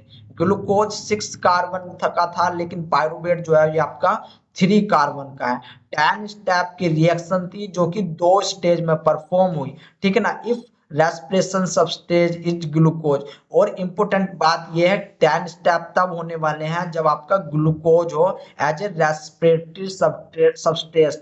अगर यहाँ पर आपका फ्रक्टोज होगा तब आपको 10 स्टेप देखने को नहीं मिलेंगे, ठीक है ना, तब कंडीशन कुछ और होगी। अब यहाँ पर देखो क्या क्या आपको रिजल्ट मिला है, क्या क्या प्रोडक्ट मिले हैं, वो चीज देखने की कोशिश करो कि ATP consume in first and third step. जो आपकी एटीपी कंज्यूम हुई है वो कहां पर हुई है, प्रिपरेटरी फेज में, उसमें भी आपके 1 और 3 स्टेप पे आपके जो है एटीपी कंज्यूम हुई है। इसके बाद step number 1, 3, 10 is unidirectional step, और we can say it is regulatory step, यानी कि इरिवर्सिबल पाथवे ये आपका बनाते हैं। एंड यहाँ पर ये आपका किस प्रकार के एंजाइम्स होने वाले हैं, फिर अगर ये आपका यूनिडायरेक्शनल है तो ये आपका जो है एलोस्टेरिक भी है, ठीक है ना, जिसपे आपका जो है इफेक्ट पड़ने वाला है किसी भी नेगेटिव एंड पॉजिटिव इनहिबिटर का। आई बात समझ में, बहुत अच्छी बात है। इसके बाद देखो substrate level phosphorylation ATP produce at 7 and 10 step. आपको 7 एंड 10 स्टेप पे जो है सबस्ट्रेट लेवल फास्फोराइलेशन। अब देखो इस सबस्ट्रेट लेवल फास्फोराइलेशन का क्या मतलब होता है, वो चीज समझ लो, क्योंकि वो चीज समझना आपके लिए बहुत ज्यादा जरूरी हो जाता है। मान लो मैं आपको यहाँ पर बता रहा हूँ, यहाँ पर क्या होता है वो चीज समझो कि भाई साहब आपका कोई भी सबस्ट्रेट था, सबस्ट्रेट था आपका एक्स। अब इस एक्स से क्या है, इस एक्स से आपकी फॉस्फेट जो है अटैच है, ठीक है ना, यानी कि एटीपी के रूप में आपकी अटैच है। अब यहाँ पर क्या होता है, ये कन्वर्ट हो जाता है आपका वाई के रूप में, ठीक है ना। वाई के रूप में क्यों कन्वर्ट हुआ तो अभी बताऊंगा। अब यहाँ पर देखो, यहाँ पर देखने की कोशिश ये करो कि ये फॉस्फेट यहाँ से रिलीज हो गया, ये फॉस्फेट यहाँ से रिलीज हो गया, जो कि आपका ऑर्गेनिक, इसको हम ऑर्गेनिक फॉस्फेट के नाम से भी जानेंगे, ठीक है ना। यानी कि एक एक्स था, एक्स के पास पी था, ये पूरा का पूरा एक यूनिट था, एक्स पी हम एक पूरी की पूरी यूनिट लिख लें। तो जैसे ही इसके इससे जो है फॉस्फेट अलग हुआ, जैसे ही फॉस्फेट अलग हुआ, डायरेक्ट सबस्ट्रेट से फॉस्फेट अलग हो रहा है, तो ये फिर एक्स नहीं बचेगा, ये एक्स नहीं बचेगा, क्योंकि इसकी पहचान क्या थी, फॉस्फेट की, यानी कि किसी दूसरी ही चीज में आपका जो है कन्वर्ट हो जाएगा, तो इसलिए हमने यहाँ पर वाई लिखा हुआ है। एंड ये जो फॉस्फेट है, ये जो फॉस्फेट है, अब ये डायरेक्ट आपका एडीपी में से मिलेगा, एडीपी से मिलेगा, एंड मिलने के बाद ये बना लेगा एटीपी। तो इस प्रकार से अगर फॉस्फेट डायरेक्ट आपका जो है वो सबस्ट्रेट से निकल रहा है, तो इस प्रकार का जो एटीपी बनती है, जो फॉस्फेट एडीपी से आपका जाकर के वाइंड होता है, इस प्रकार से एटीपी बनने को हम बोलते हैं सबस्ट्रेट लेवल फास्फोराइलेशन। यानी कि phosphate direct release from substrate and adopt by ATP and make, and इसको अगर फर्दर बढ़ाना चाहूं, and make ATP, and make ATP, जो कि आपका एटीपी का निर्माण करता है, ठीक है ना। आई बात समझ में, आई होप आई होगी। अब इसके बाद नेक्स्ट देखो कि भाई साहब नेक्स्ट क्या है आपका, ऑक्सीडेटिव फास्फोराइलेशन। ये पढ़ा आपने सबस्ट्रेट लेवल फास्फोराइलेशन, अब पढ़ो ऑक्सीडेटिव फास्फोराइलेशन, एंड इसी का हम यूज करेंगे आपका जो है ऑक्सीडेटिव फास्फोराइलेशन में भी, ठीक है ना। यहाँ पर क्या होता है, एक्चुअल में मान लो जितने भी आपके रॉ मटेरियल, जैसे कि ग्लाइकोलाइसिस साइकिल में देखा है ना हमने, हमारा NADH बना है, अभी अभी जस्ट हमने अभी देखा NADH बना है। इसके बाद आप जो क्रेब्स साइकिल देखोगे उसमें भी आपका NADH बनेगा, आपका FAD बनेगा, FADH2 बनने वाला है, ठीक है ना, ये आपको देखने को मिलेंगे। तो एक्चुअल में क्या होता है, यहाँ पर इन दोनों के पास होते हैं इलेक्ट्रॉन, इन दोनों के पास होते हैं इलेक्ट्रॉन, ये अपने इलेक्ट्रॉन को डोनेट करेंगे, यानी कि इलेक्ट्रॉन को ये रिमूव करेंगे, जिसके कारण ये रिएक्शन होती है वो हो जाती है हमारी ऑक्सीडेटिव, यानी कि ऑक्सीडेशन। इलेक्ट्रॉन को रिमूव करना आपका हो जाएगा ऑक्सीडेशन। तो इलेक्ट्रॉन को रिमूव किया, ठीक है ना, जैसे इलेक्ट्रॉन को रिमूव किया, ये इलेक्ट्रॉन को रिमूव कहां पर कर रहे हैं, इलेक्ट्रॉन ट्रांसपोर्ट चेन में, इलेक्ट्रॉन ट्रांसपोर्ट चेन में। यहां पर जैसे इलेक्ट्रॉन ट्रांसपोर्ट चेन में इलेक्ट्रॉन को रिमूव कर रहे हैं, तो यहां पर आपका मूवमेंट होगा हाइड्रोजन का, ठीक है ना। किस प्रकार से मूवमेंट होता है हाइड्रोजन का, यानी कि प्रोटॉन का, वो चीज भी हम देखेंगे। जैसे ही आपका हाइड्रोजन का मूवमेंट होगा, तो जो प्लाज्मा मेम्ब्रेन है, जो माइटोकॉन्ड्रिया की इनर प्लाज्मा मेम्ब्रेन है, जो कि क्रिस्टिया के नाम से भी जानी जाती है, उसमें क्या होगा, अब उसमें आपका इलेक्ट्रोकेमिकल ग्रेडियंट आपका इलेक्ट्रोकेमिकल ग्रेडियंट प्रोटॉन पंप हो, यानी कि एक प्रकार से आपका प्रोटॉन वहां पर स्टोर हो जाएंगे, इलेक्ट्रोकेमिकल ग्रेडियंट प्रोटॉन बनेंगे। एंड इस इलेक्ट्रोकेमिकल ग्रेडियंट प्रोटॉन की वजह से क्या होगा कि आपका जो मोटिव फोर्स है, प्रोटॉन मोटिव फोर्स है, इस प्रोटीन मोटिव फोर्स के कारण क्या होगा कि यहाँ पर आपका एक इनऑर्गेनिक फोस्फेट आएगा। यहाँ पर क्या आ रहा है, एक इनऑर्गेनिक फोस्फेट आएगा, इनऑर्गेनिक फोस्फेट यानी कि PI आएगा। एंड ये इनऑर्गेनिक फोस्फेट क्या है, ये आपका ADP से अटैच होगा, ये आपका ADP से अटैच होगा। एंड यहाँ पर आपका क्या बनने वाला है, ये कन्वर्ट हो जाएगा ATP में, ये कन्वर्ट हो जाएगा ATP में। ये सेम स्टेप हम देखेंगे ऑक्सीडेटिव फास्फोराइलेशन में। कहां पर देखेंगे, ऑक्सीडेटिव फास्फोराइलेशन में देखेंगे। तो इस बात को भी याद रख लेना। इस प्रकार से अगर इलेक्ट्रॉन का आपका ग्रेडियंट बनना है, वो भी आपके कोएंजाइम्स के थ्रू, यानी कि NADH FADH इनकी वजह से बनना है। तो इस प्रकार से हम बोलते हैं कि आपका ऑक्सीडेटिव फास्फोराइलेशन है, यानी कि inorganic phosphate attach to ADP due to proton motive force. ये प्रोटॉन मोटिव फोर्स कैसे बना है, हम ऑक्सीडेटिव में बात करेंगे। अगर अभी आपके समझ में कुछ आ रहा है तो अच्छी बात, नहीं आ रहा तो हम आगे बात करेंगे। फिर इसके बाद आता है फोटोफॉस्फोराइलेशन। अब यहाँ पर फोटोफॉस्फोराइलेशन में क्या होता है कि जो आपका इलेक्ट्रॉन है, वो आपका फोटोन से आता है, यानी कि लाइट से आता है। एंड ये लाइट सेम इसी प्रकार से इलेक्ट्रॉन ट्रांसपोर्ट चेन में जाएगा, हाइड्रोजन आपके रिलीज होंगे, यानी कि प्रोटॉन रिलीज होंगे, ये इलेक्ट्रोकेमिकल ग्रेडियंट बनाएंगे। एंड ये आपका प्रोटीन मोटिव फोर्स से जो है PI से जो आपका ADP को जुड़वाएंगे, यानी कि inorganic phosphate attach to ADP due to proton motive force. आई बात समझ में? तो अब आपको आई होप ये तीनों चीज आ गई होंगी। तीनों चीज नहीं आई तो इनको तो दोबारा से पढ़ना, एंड जब हम ऑक्सीडेटिव फास्फोराइलेशन में चलेंगे तब इनको हम पढ़ेंगे, ठीक है ना। तो यहाँ पर आपको जो है सबस्ट्रेट लेवल फास्फोराइलेटेड यानी कि ATP जो हो रही है 7 एंड 10 स्टेप में परफॉर्म होती है। हमने देखा था कि जितने भी आपके पेओ फेज होते हैं वे सारे के सारे नंबर में कैसे होते हैं, 2 होते हैं, यानी कि 7 पे भी हमें 2 ATP मिलेगी एंड 4 पे भी हमें 2 ATP मिलेगी। टोटल कितनी हो जाती है हमारी, 4 ATP हो जाती है। अब इस 4 ATP में क्या होता है, एरोबिक की कंडीशन अलग होती है, अनएरोबिक की कंडीशन अलग होती है।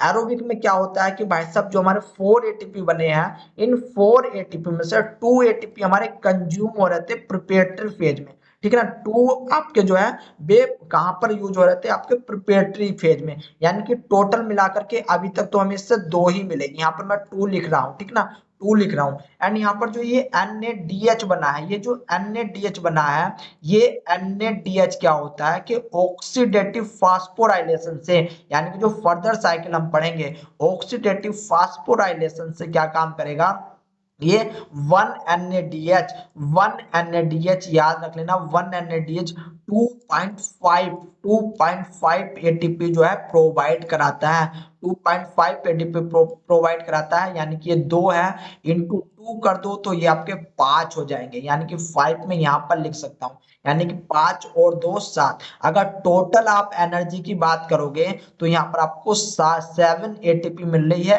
एरोबिक में टोटल के केस में। लेकिन अगर बात करोगे आप अनएरोबिक की कंडीशन, यानी कि अनएरोबिक कंडीशन आ गई यहाँ पर। आपका अनएरोबिक कंडीशन में क्या होता है, इसमें वैसे हालांकि मैं आपको ये पढ़ाऊंगा, बहुत अच्छे से पढ़ाऊंगा फर्मेंटेशन में, ठीक है ना। यहाँ पर भी आपकी 4 एटीपी बनेगी, लेकिन 2 एटीपी आपकी कंज्यूम हो रही है जैसे कि आपको पता है। लेकिन यहाँ पर NADH की कहानी में थोड़ा सा चेंज आ जाता है। ये जो 2 NADH बने हैं, यहाँ के जो इलेक्ट्रॉन है, यहाँ के जो इलेक्ट्रॉन है वे एक्चुअल में लैक्टेट को बनाते हैं, वे आपके लैक्टेट को बनाते हैं, लैक्टेट को जनरेट करते हैं। यानी कि इस NADH से हमें कोई भी एनर्जी नहीं मिल पाती in the case of anaerobic, ठीक है ना। यानी कि यहाँ पर आपका लैक्टेट बनना है, इसलिए हम बोलते हैं कि आपका जो अनएरोबिक होता है यहाँ पर केवल और केवल आपकी 2 ही साइकिल बनती है। यहाँ पर कितनी साइकिल, सॉरी, आपकी 2 एटीपी ही आपकी कुल मिलने वाली है। आई बात समझ में, किस प्रकार से आपकी केवल और केवल 2 एटीपी ही मिल रही है। इसके बाद देखो जो आपका वाटर मॉलिक्यूल हो रहा था वो आपका स्टेप नंबर 9 पे निकल रहा था, वो भी by the help of enolase enzymes, by the help of enolase enzymes. And जो आपका ऑक्सीडेशन है, ऑक्सीडेशन का स्टेप केवल और केवल फर्स्ट लोकेशन पर ही हो रहा था, उस वो लोकेशन थी आपकी स्टेप नंबर 6, ठीक है ना। वो थी आपकी स्टेप नंबर 6 जहां पर आपका ऑक्सीडेशन हो रहा था। इसके बाद जो नेट प्रोडक्शन ऑफ एनर्जी है 2 एटीपी एंड 2 NAD।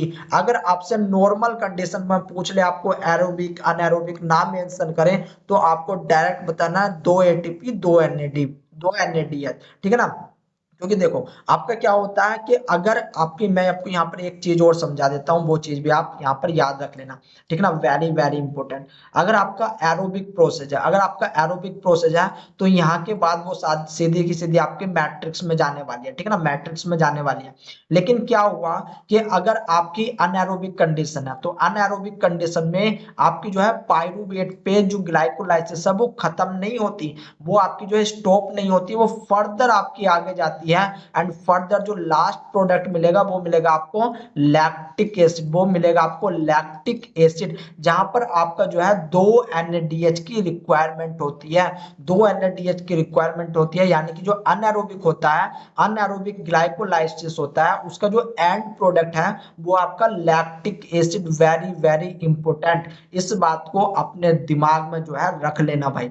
आई इतनी बात समझ में, बहुत अच्छी बात है। अगर आपसे जो है नॉर्मली दे करके, मतलब कुछ नहीं दिया, आपसे पूछ लिया ग्लाइकोलाइसिस का कितनी एटीपी मिलती है, यानी कि नेट प्रोडक्शन कितना होता है, तो अब तब आप नेट प्रोडक्शन बोलोगे कि 2 एटीपी है 2 NADH है, क्योंकि आपका कुछ भी मेंशन नहीं कर रखा, और डिफॉल्ट केस में हम आपका एरोबिक लेकर के चलेंगे। आई बात समझ में, इतनी बात समझ में आ गई, बहुत ही अच्छी बात है, ठीक है ना। अब देखो और चीज यहाँ पर देखने की कोशिश करो जहां से आपका जो है एग्जामिनर एग्जाम में पूछता है।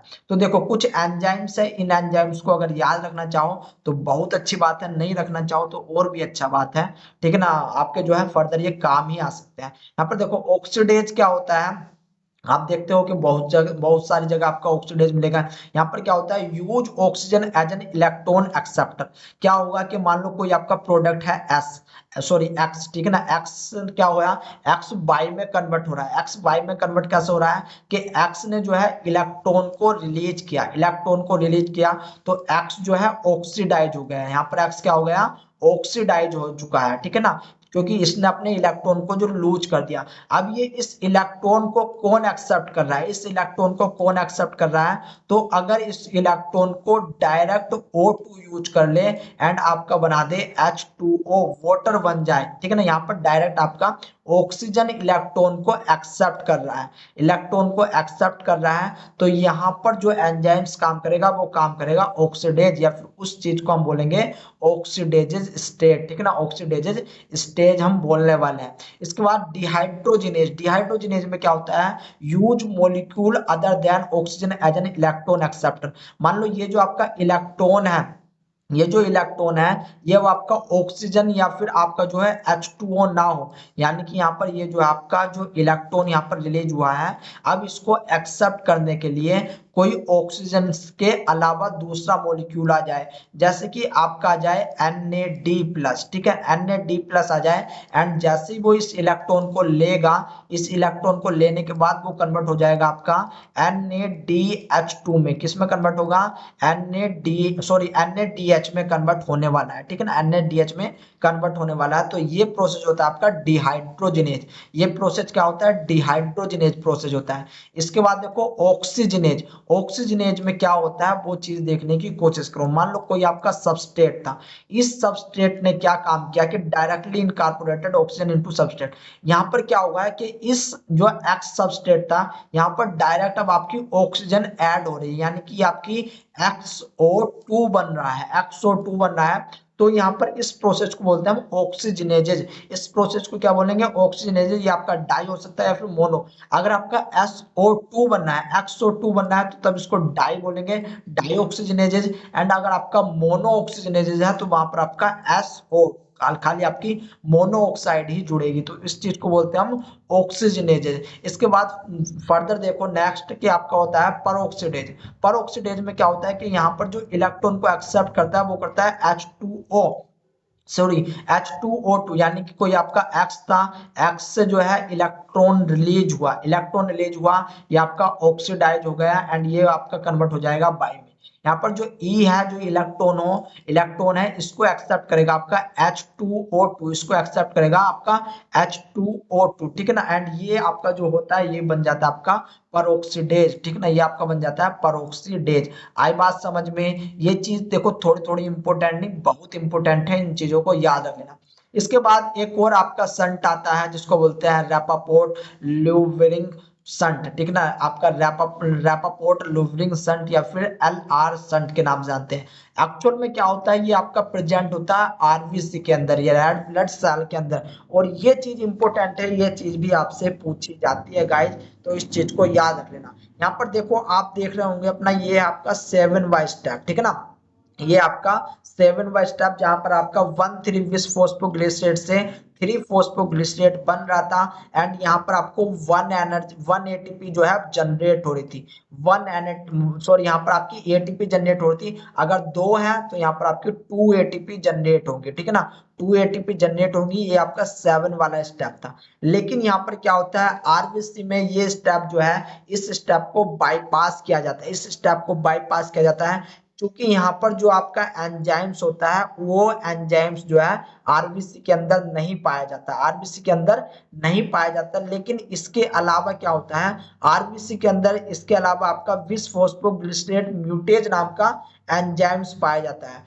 जो कि 1,3 बिस फॉस्फोग्लिसरेट को कन्वर्ट करता है 2,3 बिस फॉस्फोग्लिसरेट। BPG का मतलब होता है बिस फॉस्फोग्लिसरेट,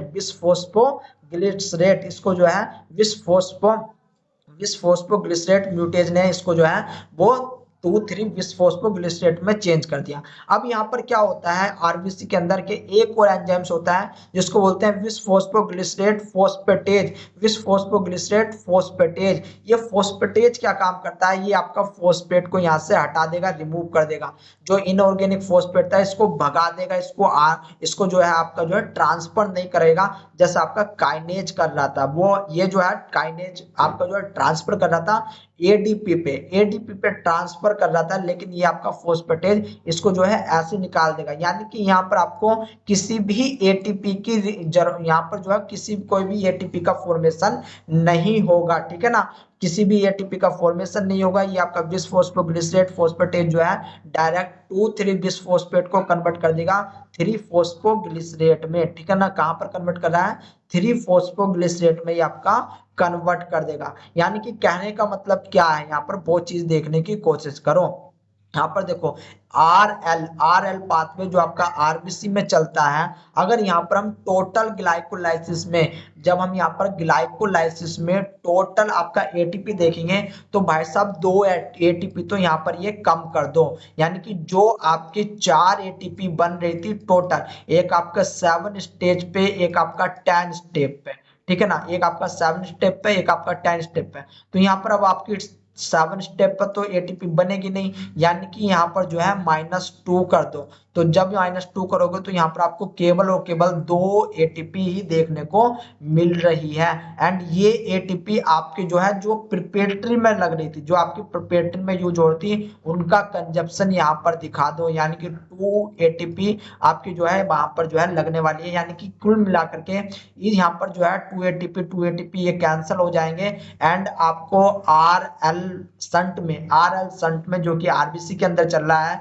यहाँ पर आपको 0 एटीपी का फॉर्मेशन देखने को मिलेगा, 0 एटीपी का फॉर्मेशन देखने को मिलेगा। एंड गाइज ये आपसे 2-3 बार पूछा जा चुका है कि अगर 2,3-BPG फोर्स 2,3-bis फॉस्फोग्लिसरेट बना तो कितनी टोटल एटीपी मिलेगी आपको, ठीक है ना। खाली वहां पर एटीपी पूछा था तो वहां पर आपको 0 एटीपी मिलने वाली है, मगर 2 NADH तो आपको मिलेंगे ही। आई बात समझ में, ये केस है, इस केस को याद रख लेना। इसके बाद क्या होता है, इसके बाद आपका एक इफेक्टर आता है जिसको बोलते हैं आर्सेनेट। इसके ऊपर भी आपसे 2-3 बार एग्जाम में पूछा जा चुका है, ठीक ना, 2-3 बार आपसे एग्जाम में पूछा जा चुका है। यहाँ पर क्या होगा कि भाई साहब जो आपका ग्लिसरॉल्डिहाइड 3-फॉस्फेट था वो अब आपका क्या हो रहा है, नॉर्मल कंडीशन में क्या आता है कि वो आपका जो है, यानी कि यहाँ पर देखो ये 6 स्टेप है, ये आपका 7 स्टेप है। 6 स्टेप में क्या हो रहा था कि आपका जो है एक इनऑर्गेनिक फॉस्फेट था जो जिससे आपका 1,3 फॉस्फेट बनना था। ये 1,3 फॉस्फेट से काइनेज जो है एक एटीपी का यहाँ पर प्रोडक्शन करवाना था, एक एटीपी का प्रोडक्शन करवा रहा था। आई बात समझ में, बहुत अच्छी बात है। लेकिन यहाँ पर क्या हुआ, यहाँ पर क्या हुआ कि अब यहाँ पर इनऑर्गेनिक फॉस्फेट की जगह आपका आ गया AsPO4, यानी कि HPO4